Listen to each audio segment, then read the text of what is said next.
और इस साल और अच्छी बात हो गई कि सारे देश में एक ही झंडे का प्रभाव हो गया। बहुत बड़ी बात हुई है,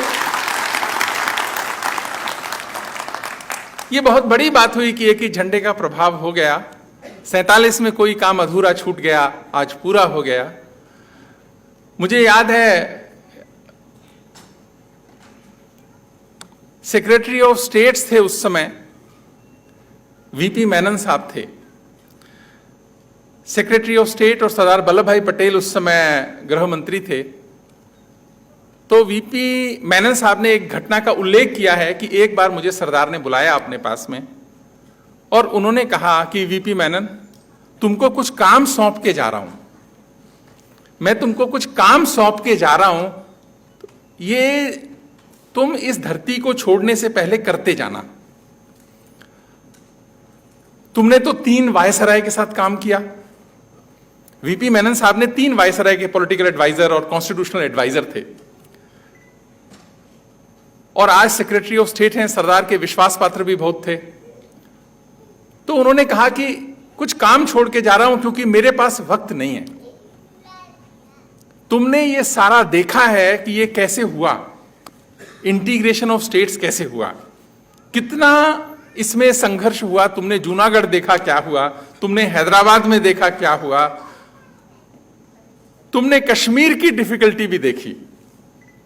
और जाने से पहले एक किताब इस पे लिखते जाना, इंटीग्रेशन ऑफ इंडियन स्टेट, और उसमें अपनी कमेंट्री मत लगाना, जो हुआ वो लिखना। थोड़ी किताब डॉक्यूमेंट्री बन जाएगी, लेकिन फिर भी उसको लिखना ताकि आने वाली पीढ़ियों में जो मेरे बच्चे इसको पढ़ें तो वो जाने कि ये सब इतना आसान नहीं था। यदि हमसे कुछ चूक भी हुई होगी तो ऐसी परिस्थितियां थी जिसमें हम जूझे होंगे, उन बच्चों को ये बात बताते जाना। ये काम एक मैं आपको सौंप के जाता हूं। और दूसरा काम देता हूं कि एक और विषय पे लिखना, transfer of power in India. ये कैसे ट्रांसफर हुई, ये भी आसान नहीं थी हमारे लिए, इतने साल की गुलामी के बाद, इतने सारे परेशानियों के बाद। तो वीपी मेनन साहब को जो काम सौंपा, वीपी मेनन साहब 1965 में चले गए, उससे पहले ये 2 किताबें लिख कर गए, integration, story of integration of Indian states और transfer of power in India. मैं समझता हूं कि हम सबको, बच्चों को, सभी लोगों को वो पढ़नी चाहिए ताकि हम उन परिस्थितियों को समझ सकें। और आज 70 साल बाद यदि एक और काम अधूरा उसमें से जो रहा पूरा हुआ, शायद परिस्थितियों का भी कुछ रहा होगा, लेकिन फिर भी बहुत अच्छा हुआ। आप सबको बधाई, देश के झंडे का राज पूरे देश में एक ही का हुआ। और भारत तो ज्ञान की परंपरा का देश, ज्ञान की परंपरा का देश भारत, विज्ञान की परंपरा का देश भारत, प्रज्ञान की परंपरा का देश भारत। और ऐसी गर्व करने वाली परंपरा के हम सभी बच्चे जो उस परंपरा से आते हैं, ये हमारे लिए भी बहुत गर्व की बात है। इसलिए हम सबको भी कम से कम 15 अगस्त को इस बात को अपने अंदर याद करना चाहिए, इस पे गर्व करना चाहिए। इसलिए एक बार और आप सबको बधाई। आज का दिन सब जानते हैं कि उनको भी याद करने का दिन है जिन्होंने अपनी शहादत दी इस देश को आजाद कराने में, उन क्रांतिकारियों को याद करने का दिन, उन स्वतंत्रता संग्राम के सेनानियों को याद करने का दिन, उन देशवासियों को याद करने का दिन जिन्होंने अपने अपने तरीके से योगदान दिया। तो आज हम उन सबको, ये कृतज्ञ राष्ट्र, हम सभी उनको याद करते हैं, उन सबका नमन करते हैं। 15 अगस्त का दिन एक और काम करने का दिन है। वो क्या काम है? वो है कि कहीं देश प्रेम की कमी न हो जाए, कहीं देश की चिंता करने वाले कम न हो जाएं, ऐसी व्यवस्थाओं के बारे में सोचने का और उनको इंप्लीमेंट करने का भी एक दिन है 15 अगस्त। एक और काम करने का 15 अगस्त दिन है कि भारत कैसे वैभवशाली बने, भारत कैसे शक्तिशाली बने और भारत कैसे कल्याणकारी बने। इन योजनाओं को सोचने का, मैंने कहा वैभवशाली, मैंने कहा शक्तिशाली, क्योंकि वैभव नहीं होगा तो शक्ति नहीं होती, और शक्ति भी है, वैभव भी है। और अगर आप कल्याणकारी व्यवस्था नहीं है, जन कल्याणकारी, लोक कल्याणकारी व्यवस्था नहीं है, तो भी आप बड़े खतरनाक हैं। तो यानी वैभवशाली भी हो, शक्तिशाली भी हो और कल्याणकारी भारत कैसे बने, 15 अगस्त का दिन ऐसी व्यवस्थाओं को सोचने का दिन है कि हम भारत के बच्चों को उस बारे में सोचना चाहिए। एक और बात का दिन है कि भारत के हित में अपना हित देखना, कि मेरा हित देश के हित से अलग नहीं हो सकता, और अगर अलग है तो मुझ में कुछ गड़बड़ है। अगर मेरा हित मेरे देश के हित से अलग है तो मुझ में कुछ गड़बड़ है। तो भारत के हित में अपना हित देखना, ऐसे मन को बनाने का काम, ऐसे मनस्थिति को बनाने का काम, उसको जानने का काम 15 अगस्त। एक और अच्छी बात हुई कि आज हम सबने अखबारों में पढ़ा, कल दिल्ली के माननीय मुख्यमंत्री जी ने ऐलान किया कि अब दिल्ली के स्कूलों में देशभक्ति का पाठ्यक्रम पढ़ाया जाएगा। यह कोई छोटी घटना नहीं हुई है, यह कोई छोटी घटना नहीं हुई है। इसका मतलब क्या? इसका मतलब यह कि इस पे काम 70 साल में यदि कुछ कम हुआ तो आज एक अच्छा इंजीनियर बनता है, एक अच्छा डॉक्टर बनता है, और अगर किसी गलत काम में पाया जाता है तो कहीं ना कहीं शिक्षा में कमी थी। तो एक बहुत बड़ी उन्होंने योजना सोची इस बारे में कि देशभक्ति का पाठ्यक्रम भी लागू किया जाएगा दिल्ली के स्कूलों में, ताकि यदि कोई रिश्वत ले तो उसको ये समझ होनी चाहिए कि वो देश से गद्दारी कर रहा है, उसके अंदर वो गिल्ट का भाव होना चाहिए कि मैंने गलत किया है। सिर्फ उस ऑर्गेनाइजेशन के साथ नहीं गलत किया, उस देश के साथ भी गलत किया है। ऐसी भावना के साथ, ऐसे भाव के साथ सरकार ने एक निर्णय लिया है। सरकार भी बधाई की पात्र, मुख्यमंत्री भी बधाई की पात्र, और मैं समझता हूं कि इसके आर्किटेक्ट जो डिप्टी चीफ मिनिस्टर हैं, जो हमारे शिक्षा के मंत्री भी हैं, उनको भी बहुत बहुत बधाई। 2 अच्छी घटनाएं पिछले दिनों हुई हैं, तो स्कूलों में भी कुछ ना कुछ बदलेगा, और उसके बाद में उसके रिजल्ट्स देश को धीरे धीरे आएंगे, क्योंकि बिगड़ने में भी वक्त लगता है और अच्छा होने में भी वक्त लगेगा। लेकिन ऐसे मन के निर्माण करने का यह दिन और बहुत अच्छी बात है। एक घटना बड़ी इंपॉर्टेंट है। एक चाइनीज फिलोसोफर हुए, बाहर वाले को कोट करना जरा अच्छा होता है, लगता है कि दूसरे वाला कह रहा है तो और अच्छा हो जाता है। अपने वाले को कोट करने में थोड़ा कई बार रिस्क भी हो जाता है, तो मैं वो रिस्क लेता नहीं हूं, तो इसलिए ज्यादातर कोशिश करता हूं कि बाहर का कोट करूं। उसका बायस भी नहीं होता इतना। तो एक हू शी हैं जो कि पेकिंग यूनिवर्सिटी है चाइना में, उसके प्रेसिडेंट थे, यानी वाइस चांसलर रहे। बीजिंग यूनिवर्सिटी है चाइना में, उसके वो चांसलर भी रहे, यानी एक समझदार आदमी रहे होंगे। और अमेरिका में चाइना के एम्बेसडर भी रहे 1938 से 1942 तक। चाइना में डेमोक्रेसी आए, इसके लिए उन्होंने प्रयास भी किया, फिलोसोफर भी थे, उसके एडवोकेट भी थे, और बड़ा सम्मान था चाइना के समाज में। 1937 में हार्वर्ड यूनिवर्सिटी ने अपने 300 साल मना रहे थे, तो उन्होंने उनको बुलाया, और टॉपिक देखिए क्या था जिसपे उनको बोलना था। क्या टॉपिक था? टॉपिक था इंडियनाइजेशन ऑफ चाइना। इस विषय पे बोलना था कि Indianisation of China, India influence on China. इस विषय पर एक बहुत बड़े शिक्षाविद वहां के बोल रहे थे, और उन्होंने क्या बोला? हार्वर्ड यूनिवर्सिटी 1937 में, तब हम तो आजाद भी नहीं हुए थे, गुलाम थे, लेकिन प्रभाव तो था ना, क्योंकि गुलाम, जब हम आजादी और देश की बात करते हैं, कई बार हम लोग 47 के आगे नहीं सोचते, ज्यादा से ज्यादा 1857 सोचते हैं, लेकिन यह सभ्यता तो 5000, 10,000, 15,000, 20,000 जाने कितने साल पुरानी है ये सभ्यता। पूरे कालखंड को देखेंगे तो पिक्चर बदल जाती है। उन्होंने क्या कहा कि India conquered and dominated China culturally for 20 centuries without ever having to send a single soldier across her border. कि भारत ने चीन पर को कल्चरली डोमिनेट किया, हमको बदला, और 2000 वर्ष तक, 2000 छोटा कालखंड नहीं है, 2000 वर्ष तक हम पे राज किया बिना एक भी सैनिक को भेजे। हम, और आगे क्या बोलते हैं, हम भारत के ऋणी हैं इसके लिए। ये ताकत होती है संस्कार की, ये ताकत होती है ज्ञान की, विज्ञान की, प्रज्ञान की, कि भारत ने आज तक किसी देश पर आक्रमण नहीं किया है। भारत ने आज तक पूरे इतिहास में किसी देश पर आक्रमण नहीं किया। वैसे तो चाइना ने भी हमारे पे करा, थोड़ा एक केस है, अदरवाइज चाइना ने भी कभी किसी पे आक्रमण नहीं किया। दोनों पुरानी जो सभ्यताएं हैं, ये कॉलोनाइजेशन को कभी प्रमोट नहीं किया इन सभ्यताओं ने। हमारे पूर्वजों ने कभी नहीं कहा कि दूसरे देश पे आक्रमण करो, साम्राज्यवाद करो, छीनो झपटो, जो मर्जी करो। हमने, हमारे कल्चर में नहीं था, चाइना में भी नहीं था, थोड़ा सा हुआ लेकिन नहीं था। तो इस तरीके से जब सब अच्छा था हमारा, जब मैं कह रहा हूं कि हमने चाइना को बदला और देशों को बदला, प्रभाव हुआ, तो यानी तब और भी चीजें तो अच्छी होंगी, तभी तो अच्छा था। एक पैरामीटर तो यही हो गया कि अच्छा था। उस समय हमारा 1800 साल तक 36% का जीडीपी था, जिसका कि आज हमारा संघर्ष 2% पे चल रहा है। वर्ल्ड जीडीपी में 2%, 3% पे चल रहा है संघर्ष। आज आजाद हुए थे तो 1.2% था, यानी 36% का 1800 साल जीडीपी भी था। सर्वश्रेष्ठ विश्वविद्यालय थे भारत के अंदर। ऐसा लोग कहते हैं कि चाइना में कई शहरों के अंदर ऐसी यूनिवर्सिटीज थी, कोचिंग सेंटर से, जो तक्षशिला और नालंदा में एडमिशन के लिए कोचिंग कराते थे। मेरे पास कोई इसका प्रमाण नहीं है, लेकिन ऐसा कहा जाता है कि विश्व से अगर लोग पढ़ने आते थे तो कितना ज्ञान की परंपरा रही होगी, जिसको कि हमें, मैं इसलिए कह रहा हूं कि इसको स्थापित करने की आवश्यकता है। भारत सोने की चिड़िया भी कहलाता था, 36% का जीडीपी है तो सोने की चिड़िया भी कहलाता था। ज्ञान का, इनोवेशन का केंद्र भी था, मजबूत ज्ञान की हमारी व्यवस्था भी थी। पर गड़बड़ क्या होगी कि 600 साल की गुलामी मिली।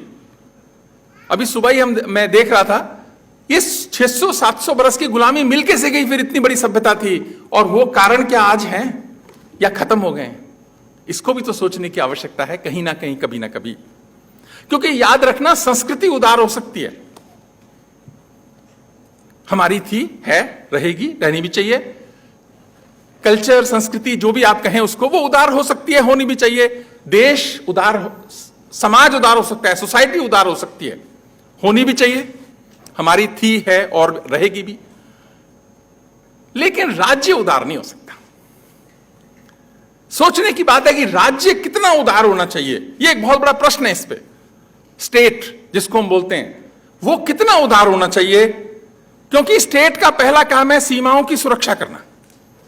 स्टेट का दूसरा काम है वहां रहने वाले व्यक्तियों की सुरक्षा, सम्मान और सदाचार की रक्षा करना।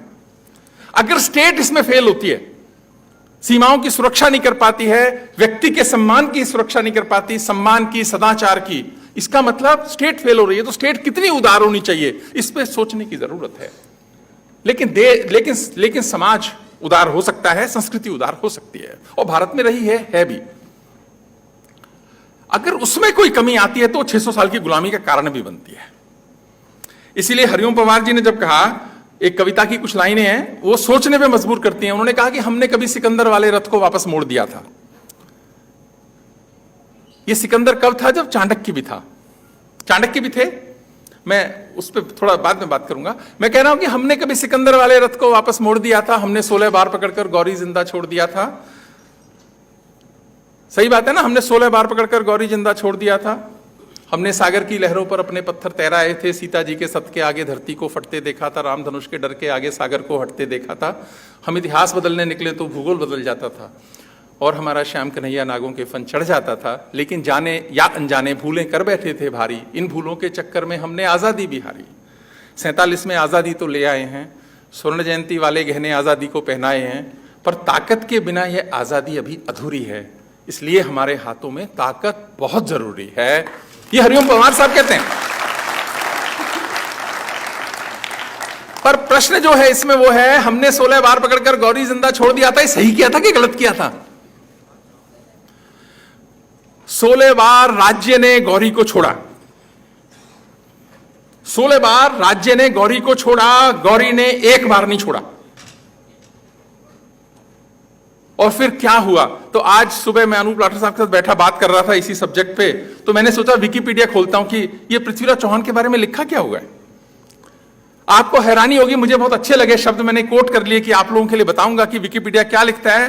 कि पृथ्वीराज चौहान डाइड इन 1192, 1192 में उनकी मृत्यु हुई। Prithviraj Chauhan died in 1192. With his death, a period of bravery, courage, patriotism and principles came to an end. 1192 Bharat का पतन शुरू हुआ उस दिन, जिस दिन पृथ्वीराज चौहान मरे। आप देख लीजिए 1192, इकोनॉमिक्स वाले इकोनॉमिक्स की टर्म्स में देख लीजिए, उस दिन हमारा 36% का जीडीपी था 1192 पे। तब भारत सोने की चिड़िया था, पूरे देश पूरे वर्ल्ड में हमारा राज्य था, इन्वेजन बहुत ज्यादा हुआ नहीं था।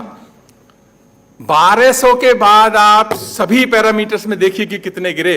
तो अगर विकिपीडिया में किसी ने भी लिखा है कि that was the end of bravery, that was the end of patriotism, that was the end of principles, वो प्रिंसिपल्स ही तो थे जो 16 बार गौरी को छोड़ा।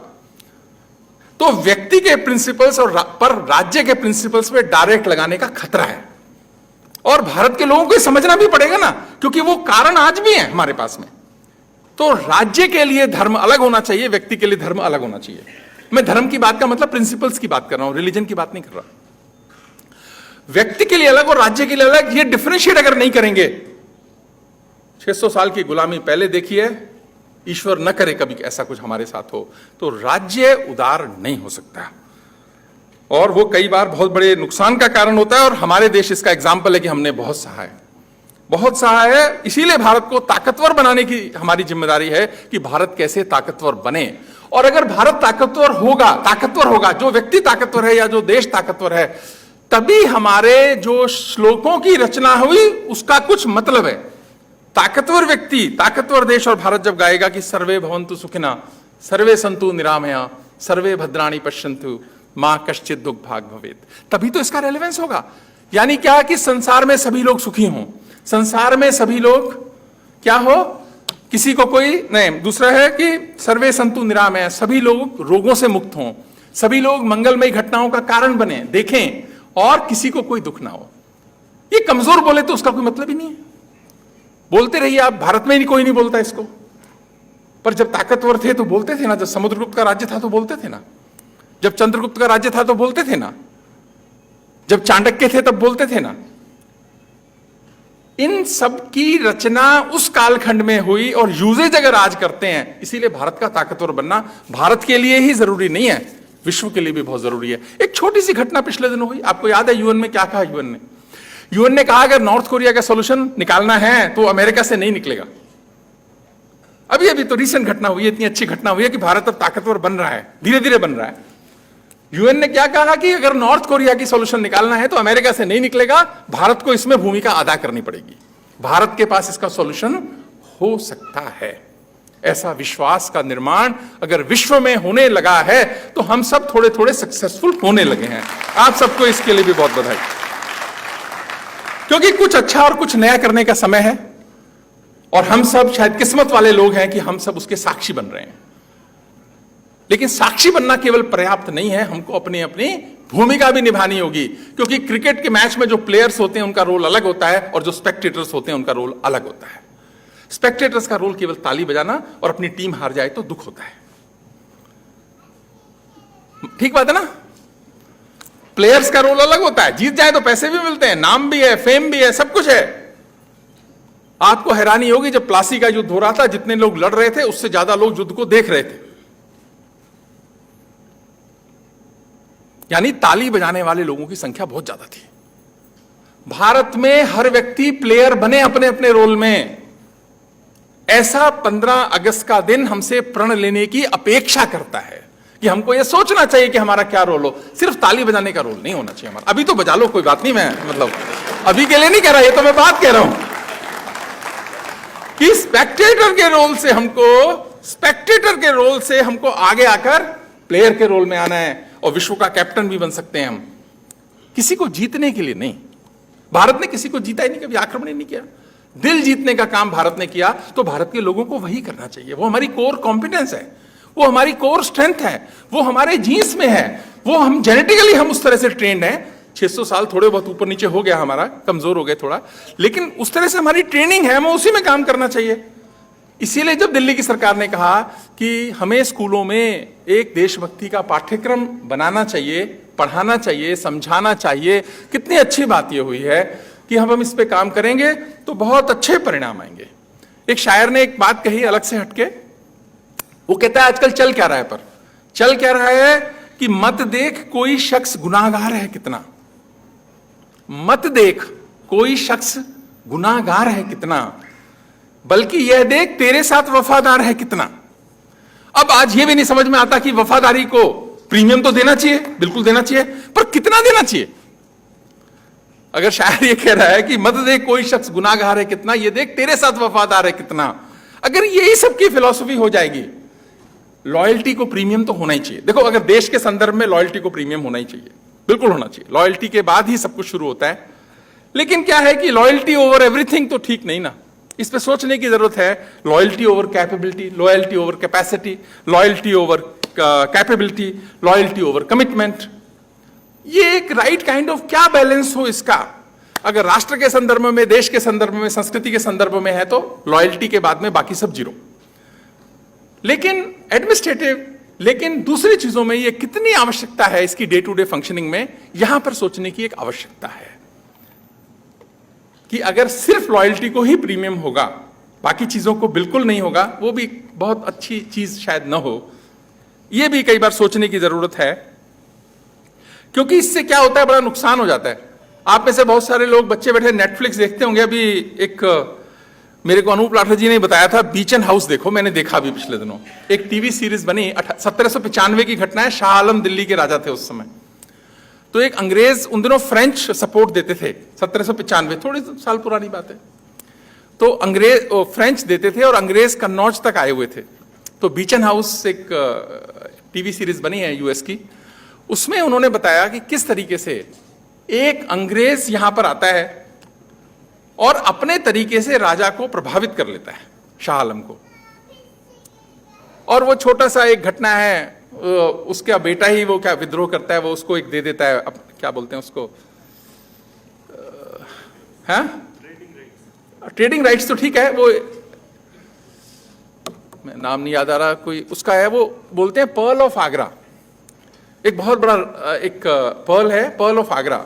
वो राजा का बेटा जो है शाह आलम का, वही दे देता है उसको कि इसको बेच दो, हम इससे आर्मी खड़ी करेंगे और कन्नौज पे चढ़ाई करेंगे जहां पे कि अंग्रेज बैठा हुआ है लड़ने के लिए। और लेकिन क्या होता है, उसका एक दोस्त होता है अंग्रेज का, वो उसको बता देता है, बात लीक होकर राजा तक आ जाती है।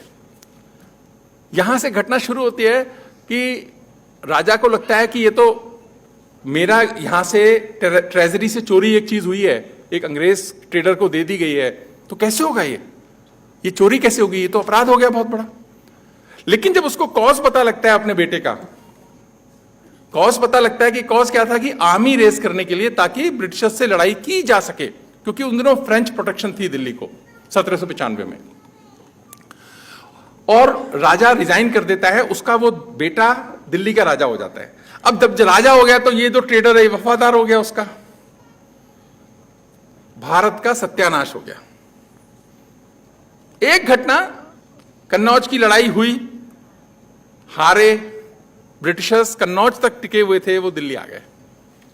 अब पता नहीं फ्रेंच रहते, वो रहते, हमारे लिए तो पता नहीं क्या होता, लेकिन जो भी कुछ हुआ, तो मैं सोच रहा था कि वफादारी को भी कितना प्रीमियम दें, क्योंकि अगर वो देश के खिलाफ है या देश के लिए जा रही है तो कितनी देनी चाहिए, ये हमारे को सोचने की बहुत ही जरूरत है, क्योंकि ये नेशनल कैरेक्टर डेवलपमेंट का सबसे बड़ा प्रिंसिपल है। अगर हम कहते हैं कि राष्ट्रीय चरित्र होना चाहिए, स्कूलों में हम पढ़ाएंगे भी तो यही पढ़ाएंगे ना कि नेशनल कैरेक्टर डेवलपमेंट हो कैसे, देश की चिंता करने वाले बढ़े कैसे, देश की चिंता कैसे हो, उसके क्या तरीके हों, क्या टूल्स हों। तो ये हमको थोड़ा सोचने की भी जरूरत है। आपको ध्यान होगा, भारत की न्याय की व्यवस्था में ईश्वर को एक पार्टी माना गया है।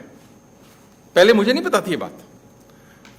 जब अयोध्या का केस चल रहा था, इलाहाबाद कोर्ट का जजमेंट आया, तो उसमें जमीन को 3 हिस्सों में बांटा गया। एक हिस्सा राम जी को बांटा, राम जी के हिस्से में आया है जमीन का कोई हिस्सा, यानी उनको एक हिस्सा माना गया, उनका वकील खड़ा होता है उसमें। अभी जो केस चल रहा है सुप्रीम कोर्ट में, वहां पर भी एक वकील खड़ा होता है भगवान का, ईश्वर का। और दक्षिण भारत के बहुत सारे मंदिर हैं, जब ईश्वर को एक वो मानते हैं, एंटिटी मानते हैं, उनके नाम पे संपत्ति है सारी की सारी, लीगली संपत्ति नाम पे है। तो जब भगवान की इतनी ज्यादा व्यवस्था बन सकती है, बननी भी चाहिए, उसमें कुछ गलत नहीं है, तो क्या ये जो देश जिसका सबसे बड़ा स्टेक है, मैं समझता हूं आप रिश्वत में पकड़े जाते हैं तो, या किसी भी गलत काम में पकड़े जाते हैं, तो एक वकील तो देश का खड़ा होना चाहिए कि इसने मेरे साथ भी गद्दारी करी है। तभी देखिए आप क्रिमिनल केस जो रजिस्टर होते हैं, वो क्या होता है, वर्सेस स्टेट रजिस्टर होता है केस हमेशा, सिविल में नहीं होता ऐसा, सिविल कोर्ट में, लेकिन क्रिमिनल में ये रजिस्टर होता है। तो यहां पर जो है देश को हर मामले में हिस्सेदार मानने की आवश्यकता है और विश्वविद्यालयों में ये काम होना चाहिए, क्योंकि देश का स्टेक सबसे ज्यादा है और राष्ट्रीय चरित्र की यदि कमी होती है तो राष्ट्र की एकता में बाधक बनती है। और यही एक बहुत बड़ा कारण था कि हम बहुत साल गुलाम रह गए। एकता की कमी भी बहुत बड़ी थी हमारे अंदर और आज भी है। तो उसको कमी को दूर करने का एक सबसे प्रभावशाली टूल है देश प्रेम को बढ़ाना, और शिक्षा इसको इंप्लीमेंट करने का एकमात्र टूल है, एकमात्र समाधान है इसका शिक्षा में, कि साधन है इसको इंप्लीमेंट करने का। इसीलिए हम सबका रोल बहुत इंपॉर्टेंट है जो शिक्षा से जुड़े लोग हैं। इसीलिए तो शिक्षा को कभी भी हमारे देश में इसको नौकरी नहीं माना था, अभी भी नहीं मानते, हम तो नौकरी नहीं मानते। ये तो पूरा एक जीवन दर्शन है। जो लोग शिक्षा में आते हैं, जो टीचर्स हैं, आपकी बड़ी भूमिका है। आप देखिए चाणक्य इतने साल पहले भाग रहे थे जब सिकंदर आक्रमण कर रहा था, यहां भाग वहां भाग, इस राजा के पास जा, उस राजा के पास जा। इतनी एकता की कमी उस समय थी और आज भी वही है, चाणक्य भाग रहे हैं। अगर कोई चाणक्य बनना चाहे तो उसे भी बड़ा भागना पड़ेगा।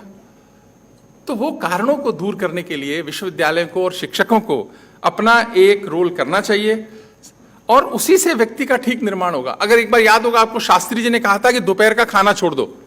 शास्त्री जी उस समय प्रधानमंत्री थे, देश के एक संकट था थोड़ा, बहुत सारे लोगों ने खाना छोड़ दिया था। वो राष्ट्र भाव, राष्ट्र प्रेम तो हमारे जेनेटिकली तो है ही ना, उसको उभारने की जरूरत है। और यदि कोई नेता बोल दे, हो सकता है बहुत लोग न भी छोड़े खाना। वो शास्त्री जी का प्रभाव था कि उन्होंने कहा और देश ने खाना भी छोड़ा। एक वक्त का खाना, दोपहर का खाना छोड़ा लोगों ने उस समय। इस तरीके से देश के प्रति लगाव सोचने की और उसके बारे में करने की जरूरत है। एक हिंदी की कवित्री है कविता तिवारी, उनकी बहुत अच्छी लाइनें हैं। 15 अगस्त को तो जरूर मैं सोचता हूं कि उसको बोलना चाहिए। उन्होंने कहा कि विभीषण राम जी के भक्त थे, जानते सब हैं। विभीषण राम जी के भक्त थे, ये जानते सब हैं, मगर जो देशद्रोही हो उसे पूजा नहीं जाता। यानी आप देखो, इतने बरस हो गए वो घटना हुए 10,000 साल पुरानी तो होगी ही।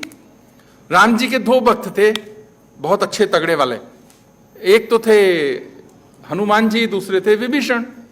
हम में से कितने सारों के नाम तो हनुमान जी के नाम पे, कोई बजरंगबली, कोई हनुमान, कोई ये नाम वो नाम। और हनुमान जी के मंदिर भी सारे देख लो कितने सारे हैं। इष्ट देव हैं हमारे हनुमान जी, संकट में हो तो हम हनुमान चालीसा भी पढ़ लेते हैं। लेकिन विभीषण कोई अपने बच्चे का नाम भी नहीं रखता। राम जी के लिए तो वो वफादारी थे। इसका मतलब यह है, देश से गद्दारी कभी भी भारत में, भारत के समाज में, भारत की संस्कृति में उसको टॉलरेट नहीं किया। इसीलिए कोई नाम विभीषण रखता नहीं। आज भी क्या बोलते हैं, यार तू तो विभीषण बन रहा है, ऐसा ही बोल देते हैं ना अभी भी। तो इसलिए याद रखना, विभीषण नहीं बनना हमको, अच्छा हो गया तो हनुमान जी बनना है। वही एक ही व्यक्ति के 2 शिष्य, कितना अंतर और इतने सारे उसमें। इसीलिए इस तरह के भाव को बनाना, यह 15 अगस्त का बहुत बड़ा कारण है। और भारत में क्या हुआ, 600 बरस का क्या नुकसान हुआ कि भारत के मनोबल को तोड़ने का काम हुआ 600 साल में। उससे पहले जब 1100 ये पृथ्वीराज चौहान की मृत्यु हुई, उससे पहले मनोबल भारत का कभी भी टूटा नहीं था। युद्ध हारे होंगे थोड़े बहुत, लेकिन मनोबल नहीं टूटा था। और इसी कारण से शायद 16 बार गौरी को छोड़ा होगा। राज्य का इतना तगड़ा मनोबल होगा कि 16 बार गौरी को छोड़ा होगा। उसके बाद योजनाबद्ध तरीके से उसको तोड़ने का काम हुआ। जैसे अभी बच्चा बता रहे थे कि क्लब्स में लिखा Indians and dogs are not allowed. वो क्यों लिखा? सिर्फ इसलिए ना, कलकत्ता के क्लब की आपको पता ही है, बंगाल क्लब जिसको बोलते हैं, वहां लिखा होता था इंडियंस आर नॉट अलाउड, और जाने भी नहीं देते थे। अगर जा सकते थे, आप माली हो तो जा सकते थे, आप सिक्योरिटी वाले जहां उन्हें वो मिलेंगे नहीं लोग, वो जा सकते थे। और ब्रिटिशर्स किसी भी टाइम भारत में 1 लाख से ज्यादा नहीं थे। कितना एकता का हमारा अभाव रहा होगा कि केवल 1 लाख ब्रिटिशर्स ने हम पे रूल किया। 1 लाख थे बस, थोड़े से थे। तो वो जो बात है कि आज तो भारत ताकतवर है। कोई लिख सकता है क्या पूरे विश्व में किसी भी होटल में कोई लिख सकता है क्या Indians and dogs are not allowed? आज तो नहीं लिख सकते ना। कोई लिख के दिखा दे, 10 लाख की फौज थोड़ी रखी हुई है, इसलिए थोड़ी रखी हुई है, कोई नहीं लिख सकता। इसीलिए देश को ताकतवर बनना बहुत जरूरी है। और भारत के अंदर तो लिख ही नहीं सकते, क्या भारत के बाहर भी अब नहीं लिख सकते। जब भारत के अंदर लिखते थे, बाहर भी लिखते थे। मनोबल को तोड़ने का काम होता था। और उसका उदाहरण ना कलाम साहब बहुत अच्छा देते हैं कि भारत के मनोबल को कैसे तोड़ा गया और उस पर कैसे काम करने की जरूरत है। कलाम साहब कहते हैं मैं भारत का राष्ट्रपति बना और जब मैं ऑफिस में गया मुझे बड़ा अच्छा लगा कि मैं राष्ट्रपति हो गया, और कहते हैं मुझे यह ज्यादा अच्छा लगा कि अब मैं इस देश के ताकतवर लोगों से मिलूंगा, उनको समझने की कोशिश करूंगा। जो लोग प्रभावी लोग हैं इस देश के, पॉलिटिशियन हैं, वो लोग जो ब्यूरोक्रेट्स हैं, वो लोग जो इंडस्ट्रियलिस्ट हैं, वो लोग जो सोशल साइंटिस्ट हैं, वो लोग जो सोशल वर्कर्स हैं, यानी अपने अपने क्षेत्र में जो लोग प्रभावशाली लोग हैं उनसे मुझे मिलने का मौका मिलेगा। कहते जब भी कोई उस कैटेगरी का आदमी मेरे पास आता था मिलने, तो मैं जहां बैठता था उसके पीछे एक बहुत अच्छा मैप बड़ा सा मैंने लगाया हुआ था, और वो ग्लोब का मैप था, यानी पृथ्वी का एक अच्छा सा एक मैप टांगा हुआ था। कहते जब भी व्यक्ति कोई बैठता था मैं उसको बोलता था कि see this map, I have brought it from Germany, how is it. तो कहते हैं वो व्यक्ति इमीडिएटली बोलता था सर क्या बात है उन लोगों की, बहुत बढ़िया, क्या बात है, वहां से आया तो अच्छा तो है ही, बहुत बड़ी बात है। कहते उस व्यक्ति की आंखों में चमक आ जाती थी। तो मैं फिर उसको कहता था कि जरा पास जाओ और देखो जरा कुछ लिखा हुआ है उसके ऊपर। वो व्यक्ति जब पास जाता था उस मैप पे, वहां लिखा हुआ है कि we are thankful to Indian Space Research Organisation Trivandrum for providing this satellite picture.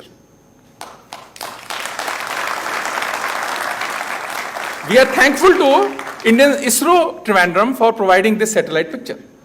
तो कहते कलाम साहब कहते व्यक्ति जब वापस आता था, अब मैं उसको फिर ध्यान से देखता था। मैंने कहा कैसा लगा, कहते इज इट, ऐसा हो गया क्या। कहते कि जब मैं बोलता हूं जर्मनी से आया, आप बोलते हो क्या बात है। जब मैं कहता हूं यार कि ये भारत का हुआ है, तो तुम कहते हो क्या ऐसा है, तुम्हारा मन विश्वास करने को तैयार नहीं है, तुमको लगता है कि इसमें कुछ गड़बड़ है, कोई अच्छी चीज हमारे लोग नहीं कर सकते। यानी तुम्हारा मनोबल, लो सेल्फ एस्टीम जिसको इंग्लिश में बोलते हैं, आपका इतना कम हो गया है, और आप तो ताकतवर लोग हो इस देश के। कहते मैं हैरान होता हूं, और कहते आपको हैरानी होगी 100 में से 95 लोगों ने मुझे निराशा का भाव दिया जब ये दिखा, उनको गर्व का भाव नहीं आया। ये देश की चिंता करने का कारण है। कलाम साहब कहते थे इस पे काम होना चाहिए। ये कैसे हो सकता है कि आपको अगर जर्मनी की चीज अच्छी लगी, अच्छी बात है, अच्छी है, लेकिन जब वो इसरो त्रिवेंद्रम ने दिया है तो आपको तब तो गर्व आना चाहिए कि हमने दिया। आप उसमें आश्चर्य आता है, आपको गर्व नहीं आता। कहते मैं फिर आगे बढ़ाता हूं उस बात को, उस ताकतवर आदमी के साथ जब बैठता हूं तो मैं कहता हूं कि आपको मालूम है कि ये रॉकेट सबसे पहले किसने यूज किया था। तो कहते कोई बहुत समझदार बनता है अगर, तो कहेगा सर ये तो पुराना टाइम है, चाइना वालों ने किया था शायद। कहते चाइना वालों ने किया था। कहते हाँ सर वो हांगकांग से लड़ाई हुई थी, आजकल तो हांगकांग से अब हो रही है उनकी वैसे, पर कहते हैं वो हांगकांग वाली लड़ाई में यूज किया था, या किसी में कुछ भी बोल देंगे वो। कहते मैंने कहा हमने कभी यूज किया ऐसा आपको आइडिया है क्या। कहते हमने तो कभी नहीं किया। तो कहते हैं मैं उनको कहता हूं कि टीपू सुल्तान ने सबसे पहली बार यूज किया रॉकेट, और वो रॉकेट आज लंदन म्यूजियम में रखा हुआ है, वहां उन्होंने लिखा हुआ है कि टीपू सुल्तान ने पहली बार वर्ल्ड में अगर रॉकेट यूज हुआ तब किया। तो कहते वो विश्वास नहीं करते कि मैं ऐसे मजाक कर रहा हूं, यार मैं राष्ट्रपति हूं, मजाक थोड़ी कर रहा हूं तुम्हारे साथ में। आपको विश्वास ही नहीं होता कि कभी हमारे पास ये उन्नत टेक्नोलॉजी हो सकती थी। तो इसलिए इस पे काम करने की जरूरत है। कलाम साहब ने बहुत जोर दिया इस बात पे, उनकी किताब में भी बहुत लिखा है सारी घटनाएं, ऐसी बहुत घटनाएं लिखी हैं कि भारत के लोगों में निराशा जो है इसको निकालना सबसे बड़ा काम है। और जितना ताकतवर आदमी इस भारत का है उतना ही लो सेल्फ एस्टीम में, उसको वो कॉन्फिडेंस ही नहीं है। इस पे काम करने की जरूरत है, और देश प्रेम ही इसमें काम करने का एक बहुत बड़ा भाव हो सकता है। तो एक दिन में तो ये 600 साल की घटना नहीं जाएगी, पर बार बार कही जाएगी। 15 अगस्त को भी कही जाएगी, 26 को भी कही जाएगी। अगर रोज कही जाएगी तो प्रभाव पड़ेगा, स्कूलों में भी पड़ेगा, यूनिवर्सिटीज में भी पड़ेगा। और इसके लिए जो टीचर्स बैठे हैं उनका बहुत रोल है कि आप लोगों को, हम लोगों को इसमें काम करना चाहिए। अदरवाइज इसके बहुत सारे उदाहरण हैं। टाटास जब ये यूनिवर्सिटी एस्टेब्लिश करना चाहते थे साइंस एंड टेक्नोलॉजी की, 1905 में गवर्नर को प्रपोजल गया, और गवर्नर ने फाइल पे लिख दिया कि there is no need for a science and technology university in India because I know that Indians do not have scientific rigour and temperament. It is written on the file कि भारत के लोगों को science and technology की जरूरत ही नहीं है। उनको पता था यदि साइंस एंड टेक्नोलॉजी पढ़ाएंगे तो ये कुछ और भी सोच सकते हैं। और उसने वो 1905 में प्रपोजल रिजेक्ट हुआ और उसने बनने नहीं दिया उसको। खैर वो टाटाज ने पैसा लगाया, वो अलग स्टोरी है। खैर बाद में अप्रूवल हुआ 1920 के आसपास, शायद मेरे को ध्यान नहीं, 14 या 20 के करीब हुआ, जब गवर्नर चेंज हुए, नए आए। आदमी का फर्क तो होता ही है। तब ये उन्होंने बनाया उस समय टाटा इंस्टीट्यूट ऑफ साइंस, जिसको आज इंडियन इंस्टीट्यूट ऑफ साइंस बोलते हैं। उसका प्रपोजल आसानी से नहीं मिला गुलामी के टाइम में, शुरू करने का प्रपोजल। कोई अगर विश्वविद्यालय भारत ने खोला भी है तो आसानी से नहीं खुला। अगर 1857 में 3 खुले थे तो वो एफिलिएटिंग यूनिवर्सिटीज खुली थी, मद्रास में, कैलकाटा में, बॉम्बे में। वहां कोई पढ़ाई की बजाय एफिलिएशन से अलग तरीके से काम करने का था, जो व्यवस्था आज भी हमारे पास है, ये हुआ। इसीलिए यूनिवर्सिटीज का रोल बहुत जरूरी है। अच्छी शिक्षा हो, सच्ची शिक्षा हो, अच्छा रिसर्च हो, सच्चा रिसर्च हो, फोकस हो इनोवेशन पे, फोकस हो क्रिएटिविटी पे। अभी टीचिंग लर्निंग की बहुत बात है कि पेडागोजी क्या हो, उस पर यूनिवर्सिटीज को बात करनी पड़ेगी, समझना पड़ेगा, समझाना पड़ेगा, नए तरीके ढूंढने की जरूरत है। ये 15 अगस्त हमसे अपेक्षा करता है, क्योंकि ये हमारे अलावा कोई नहीं करेगा और दूसरे के करने से होगा भी नहीं। हमको